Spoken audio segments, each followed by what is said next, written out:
வணக்கம் அன்பு நெஞ்சங்களே, இது உங்கள் mind campus Palani.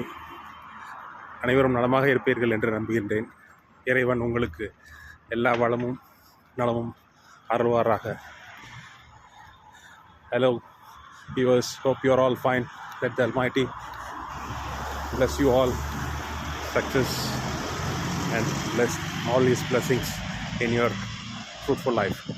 Okay, today let me share you a story which you all know but in a different version. நமக்கு எல்லாருக்குமே ஒரு இந்த பாட்டி வடை சுட்ட கதை தெரியும். நமக்கு பழக்கத்தில் விட்ட கதை என்ன கதை? பாட்டி வடை சுட்டு இருந்துச்சு, காக்கா தட்டிட்டு போயிடுச்சு, நிறைய அதை ஏமாற்றி பிடிங்கிருச்சுங்கிற கதை தான். இதில் நமக்கு பாடங்கள்னு பார்த்திங்கன்னா ஏமாற்று வேலை தான் இருக்குது. இது வல்ல பாடம். குழந்தைங்களுக்கு சொல்கிற கதையே நல்ல விதமாக பாடங்கள் கற்பிக்கக்கூடிய கதையாக சொல்லியிருக்கணும். இதே பிற நாடுகளில் எப்படி சொல்கிறாங்க அப்படின்னு நான் உங்களுக்கு ஒரு சமூக வலைதளத்தில் பார்த்தேன். அதை உங்களுக்கு கூட பகிர்ந்துக்கிற விரும்புகிறேன். அதாவது இதே கதை தான். ஒரு காகத்துக்கு சரியான பசியாக இருக்குது. அப்போ அங்கே ஒரு பாட்டி கடை வச்சுருக்கிறத பார்க்குது. அங்கே போய் பாட்டிக்கிட்ட காக்கா கேட்குது, எனக்கு பசியாக இருக்குது, ஒரு வடை கொடு அப்படின்னு. அதுக்கு அந்த பாட்டி சொல்லுது, நானே விறகெல்லாம் நனைஞ்சு போச்சு, அடுப்பத்தை வைக்க முடியாமல் தடுமாறிட்டு இருக்கேன், உனக்கு எப்படி நான் வடை கொடுக்குறது அப்படின்னு. அந்த காக்கா ஓடி போய் தன்னோட பொந்தில் இருக்கக்கூடிய காஞ்ச சிறகு குச்சியை வேறு எங்கேயே காஞ்ச சிறகு குச்சியெல்லாம் முறை கொண்டாந்து இந்த பாட்டிகிட்ட கொடுக்குது.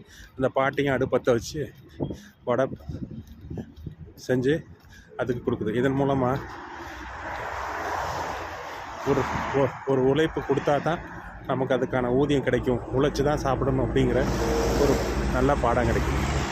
இப்போ இதை இன்னொரு விஷயம், ஒருத்தவங்க உழைப்பை கொடுத்து அதுக்கான ஊதியத்தை நம்ம கொடுக்கணும் அப்படிங்கிறதும் இதுலேருந்து நமக்கு தெரியுது.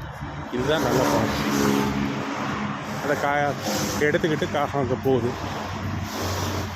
மரத்தில் உட்காந்து சாப்பிட போகிற நேரத்தில் இங்கேயும் நரி வருது. நரி வந்து ஏமாற்றி அந்த வடையை வாங்க பார்க்குது. அதுக்கு அந்த காகம் திருப்பி பதில் சொல்லுது, என்னை வடையை காலில் கவி வச்சுட்டு என்னை ஏமாற்றி என்கிட்டேருந்து வடையை பறித்து சாப்பிடணும்னு நினைக்காத, போய் உழைச்சி சாப்பிடுன்னு அதுக்கு நீதி போதனை சொல்லுது. இந்த மாதிரி இருக்கணும் நம்ம சொல்லக்கூடிய கதைகள். நல்ல பாடங்களையும் நல்ல படிப்பினைகளையும் தர்ற கதைகளாக இருக்கணும். அந்த மாதிரி கதைகளை இளைய தலைமுறைகளுக்கு நம்ம சொல்லி நம்ம படக்கூடிய கஷ்டங்கள், பெற்றோர்கள் படக்கூடிய கஷ்டங்களை குழந்தைங்களுக்கு எடுத்து சொன்னோன்னா அவங்க புரிஞ்சுக்குவாங்க. சின்ன வயசுலேயே சொல்லி சொல்லி வளர்த்தோம்னா அவங்க அதை புரிஞ்சுக்குவாங்க. பெரிய ஆளாகும்போது உங்களை ஈஸியாக புரிஞ்சுக்குவாங்க. அது அவங்களுக்கு எதிர்காலத்துக்கு நல்ல எதிர்காலத்தை தரும். நம்ம அதை எடுத்துகிட்டு அவங்க கேட்குறத எல்லாத்தையும் நம்ம வாங்கி தந்துட்டு நம்மளுடைய கஷ்டத்தை அவங்களுக்கு தெரிவிக்காமலே இருந்தோன்னா பின்னாலேயும் நாமளும் சிரமப்படணும், அவங்களும் ரொம்ப சிரமப்படுவாங்க. புரிஞ்சு நடந்துப்பீங்கன்னு நினைக்கிறேன். வாழ்க்கை இன்பமயமாய் அமையட்டும். வாழ்க வளமுடன். எல்லோரும் நலமாக இருக்க வேண்டும். நன்றி.